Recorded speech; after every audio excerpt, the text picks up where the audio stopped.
So let's compare the price and quantity in monopolistic competition with the price and quantity in perfect competition. We're going to assume both firms maximize profit, and we're going to study their behavior when we have a long-run equilibrium.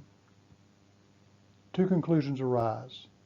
First, the price for monopolistic competition will be higher than the price for perfect competition when they have similar cost structures.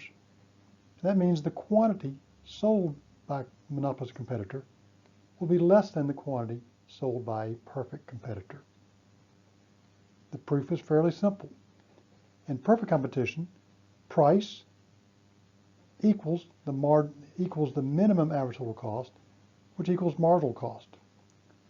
For monopolistic competition, price will be higher than the minimum average total cost, which in turn is higher than the marginal cost. So since price equals these values for perfect competition, since price is greater than those values for monopolistic competition, price has got to be higher for monopolistic competition than for perfect competition. We can show this pretty easily on a graph.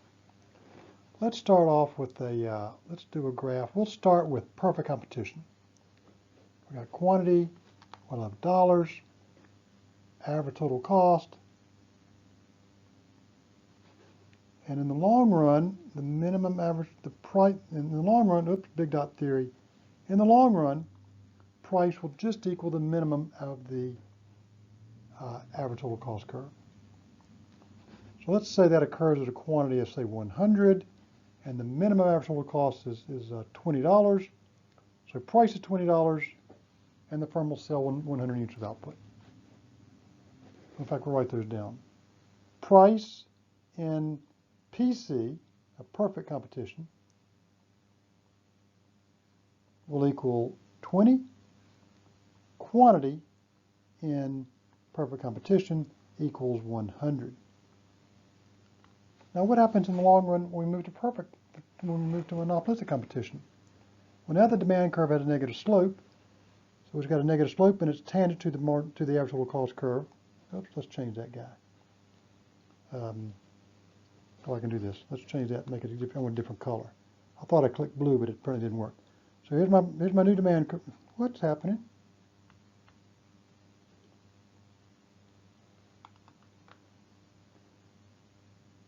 There we go. So here's the demand for my monopolistic competitor.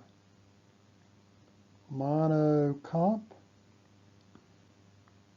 And this is the demand for perfect comp. All right. Now that we've got a negative slope demand and it's tangent to the average total cost curve, this means that the quantity that maximizes profit for the firm will be below 100. Maybe it's 60, and the price will be above 20. Maybe it's 28. And by the magic of profit maximization, the marginal cost curve must intersect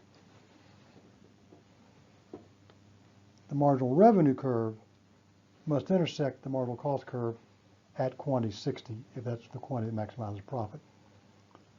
So what do we have for price in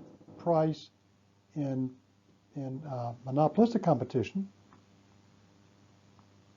equals 28, higher than 20. Quantity in monopolistic competition is something like 60, and we're going to do marginal cost in monopolistic competition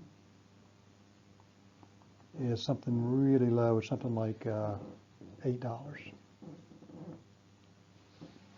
So the price the monopolistic competitor charges is higher than 20.